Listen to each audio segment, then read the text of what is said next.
سلام كما يتنحو كبرات تخطتلتنا من الساعة سهرنا يوم حدش زيناتات حزنا متينا لنا وانا وزقونو زيناتاتنا بوانا نخبصهم حدش تزغنكم سابسكرايب مقبارة يترسعوا شير لايك بمقبارون تتابعنا بخبرنا عدم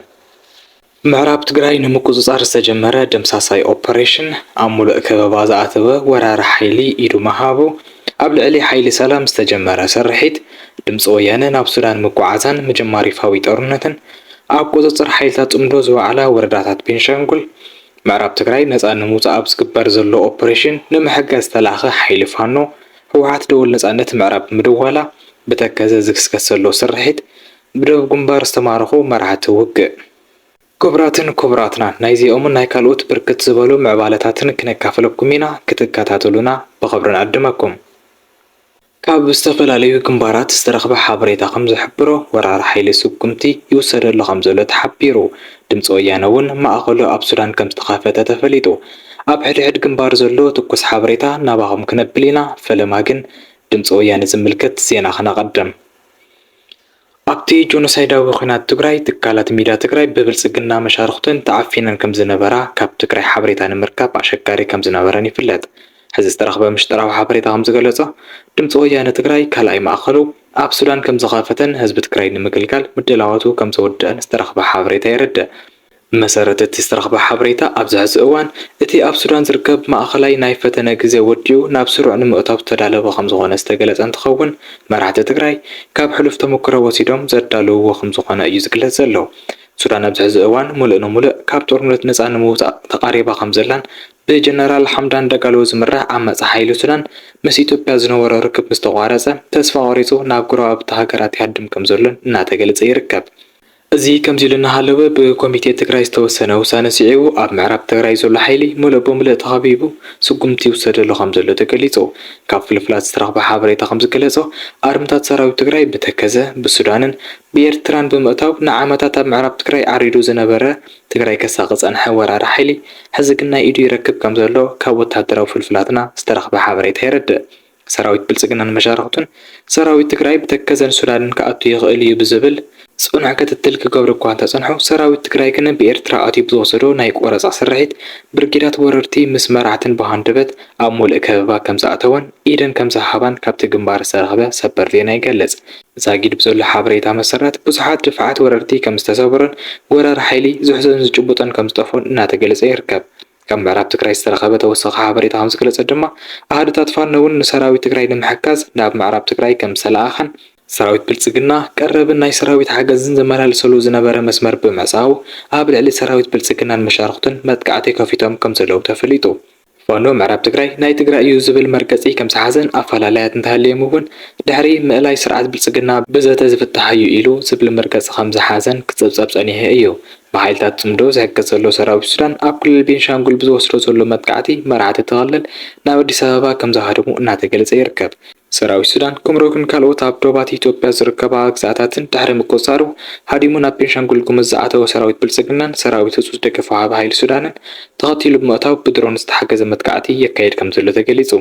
ሳጊድ ብዘሎ ሓበሬታ መሰረት ሓይልታት ጽምዶ ክልተ ወረዳታት ቤንሻንጉል ጉሙዝ ከም ዝተቆፃፀሩን እቲ ውግእ ሕዚ እውን ይቕፅል ከም ዘሎን ካብቲ ግንባር ዝተረኸበ ሓበሬታ የመላኽት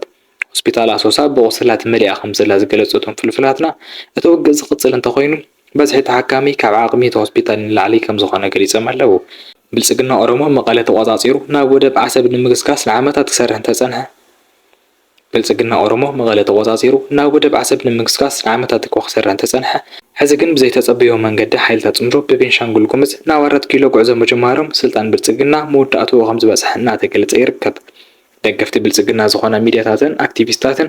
ኣሜሪካ ንብልጽግና ንምሕጋዝ ቆሪፃ ከም ዝተለዓለት እናገለጹ ዝርከቡ እኳ እንተኾኑ ሰበ ስልጣን ብልጽግና ኣብ ዝካየድዎ ገምጋም ግን ስርዓት ብልጽግና ኣብ ቀረባ እዋን ካብ ስልጣኑ ክእለ ምዃኑ ኣብ መደምደምታ ከም ዝበፅሑ ጋዜጠኛ መድሃንየ ግደይ ሒዝዎ ዝወፅእ ሓበሬታ የመላኽት ብመሰረት ሓበሬታ ጋዜጠኛ መድሃንየ ግደይ መራሕቲ ኣሜሪካ ኣንጻር ስርዓት ብልጽግና ዝተሰለፉ ሓይልታትን ዝፈጠርዎ ጥምረትን ዝገምገሙ እንትኾኑ ስርዓት ብልጽግና ካብ ስልጣኑ ክእለ ከም ዝኽእል ከም ዝገምገሙ ዝተረኸበ ሓበሬታ የርድእ ስለዚ ድማ ኣሜሪካ ይኹን መሻርክታ ኣሰላልፈአን ኩሉ ግዜ ምስ ሓየለ ሓይልን ጥቕመን ምስ ሕልወለን ሓይሊ ንበር ናይ ዝኾነ ይኹን ሓይሊ ወይ ድማ መንግስቲ ተጣባብቕቲ ከም ዘይኮና ፍሉጥ ተንታኒ ቡሾር ዮሴፍ ሒዝዎ ዝወፀ ሓበሬታ ይርድእ። ስለዚ ድማ ኣሜሪካን መሻርክታን ሓይልታት ጽምዶ ዝተጠናኸሩ ምዃኖም ንስርዓት ብልጽግና ከኣልይዎም ምዃኖም እንተረጋጊፆምን ምስ ሓይልታት ጽምዶ ከም ዝደራደሩ ክፈልጡ ኣለዎ ክብል እቲ ፍሉጥ ተንታኒ ሓቢሩ። ብደቡብ ግንባር ሕዚ እውን ውግእ ይቕፅል ከም ዘሎ ተሓቢሩ። እቲ ውግእ ካልኣይ መዓልቱ ከም ዝሓዘ ዝገለጹ ፍልፍላትና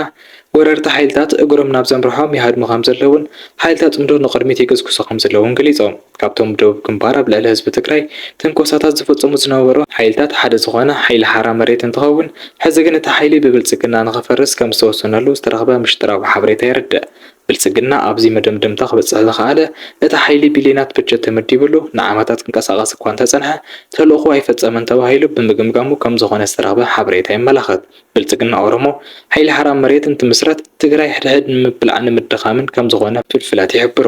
ስለዚ ድማ እዚ ሓይሊ ሓራ መሬት እናተባህለ ዝፅዋዕ ሓይሊ ክሳብ ሕዚ ንስርዓት ብልጽግና ዝጠቅም ተግባር ዘይፈጸመ ምዃኑ ዝተገምገመ እንትኸውን ናብ ትግራይ እናተመለሱ ከም ዝርከቡን ናይ ሕወሓት ይዳለዎ ተባሂሉ ከም ዝተገምገመን ዝተረኽበ ሓበሬታ ይመላኸት።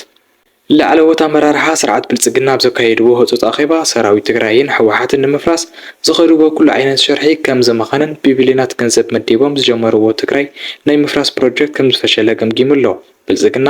ትግራይ ሕድሕድ ንምብላዕ ዘካየዱ ዝነበረ ፕሮጀክት ከም ዝፈሸለን ሰራዊት ትግራይ እውን ተጠናኺሩ መቐጻሉን ከም ዝገምገመን ኣብ ዓፋር ሸፈተ ውዳበ ድማ ኣብ ናይ ቢዝነስ ሃብቲ ምእካብ ተጸሚዱ ኣሎ ክብል ላዕለዋይ ወታደራዊ ኣመራርሓ ስርዓት ብልጽግና ተስፋይ ኣያሌው ኣብ ተኣኼባ መብረይ ከም ዝሃበ ዝተረኽበ ሓበሬታ ይመላኸት። ብምቕጻል ብዛዕባ ጥምረት ሓይልታት ኣንጻር ኢትዮጵያ ኣብ ቅርኒ ኣፍሪካ ዝገምገመ ውዕል እቲ ኣኼባ ኣብ ከቢድ ሻኹለት ከም ዘእተዎምን ሓይልታቱ ይበታተን ከም ዘሎን ነዚ ዝከላኸል ሓይሊ ኣብ ባይታ ይስእኒ ምህላው ብዕለይ ገምጊሙ ኣሎ። ብተወሳኺ ናይ ጀነራል ጻድቃንን ጌታቸው ረዳን ኣካያይዳ እውን ኣካል እቲ ገምጋም ከም ዝነበረ ብቢልዮናት በጀት ተሰሊኢሎም ካብ ሚድያ ክሳብ ሽፍታ መሓወር ምውዳብ ውፅኢታዊ ከም ዘይኾነን ኩሎም መሓወር ውዳበ ስምረትን መሻርክቶምን ኣብ ትሕቲ ቁፅፅር ስለያ ስርዓት ብልጽግና ከኣትው ክሰርሕ መምርሒ ከም ዝወረደ ተገሊጹ።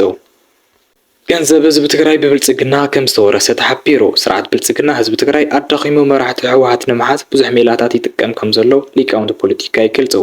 ብልጽግና ኣብ ትግራይ ዝመውት ዘሎ ህዝቢ እኹል ሓገዝ የቕርብ ኣለኹ እየ ሞት ዝበሃል የለን ኢሉ ብሚድያ እናኻደ ይርከብ። ስለዚ ድማ ብልጽግና ጎንፁ ምስ ሕወሓት ጥራይ እንተይኮነስ ምስ ህዝቢ ትግራይ እውን ከም ዝኾነ ግልፂ ዝኾነሉ ኩነታት ፈጢሩ ኣሎ። ሊቃውንቲ ፖለቲካ ከም ዝገለጽዎ ብልጽግና ደርጊ ዝጥቀመሉ ዝነበረ ዓሳ ንምሓዝ ዝነበረሉ ቃላይ ክደርቕ ምግባር ዝብል ሜላ ይጥቀም ከም ዘሎ ይገልጹ። መራሕቲ ሕወሓት ንምሓዝ ተባሂሉ ህዝቢ ትግራይ ክጸንት ምግባር ኩሉ ትግራዋይ ዘይቅበሎ ከም ዝኾነን ብልጽግና ምስ መራሕቲ ሕወሓት ጉዳይ እንተሃልይዎ ካልእ መንገዲ ክጥቀም ከም ዝግባእ ተገሊጹ። ስርዓት 4 ኪሎ ደሞዝን ኩባንያታት ትእምትን ኣጊድዎን ከም ዝነበረ ይፍለጥ። ይኹን እምበር መሻርክቲ ብልጽግና ዝኾና ሓያላት ህዝቢ ትግራይ ደሞዘን ናይ ገንዘብ ምንጭታቱ ተኣጊዱ ስቕኢለን ኣይረኣያን። ኩናት ክኸፈት እዩ፣ ኩናት እንተተኸፊቱ ድማ ኤርትራ ይኹን ካልኦት ኣብ ጎኒ ህዝቢ ትግራይ ክስለፋ ስለ ዝኽእላ ንስልጣንካ ሓደጋ ስለ ዝኾነ ዝኣገድካዮም ነገራት ብቕልጡፍ ለቐቆም ክብላ ንስርዓት 4 ኪሎ ከም ዘጠንቀቆ ተፈሊጡ።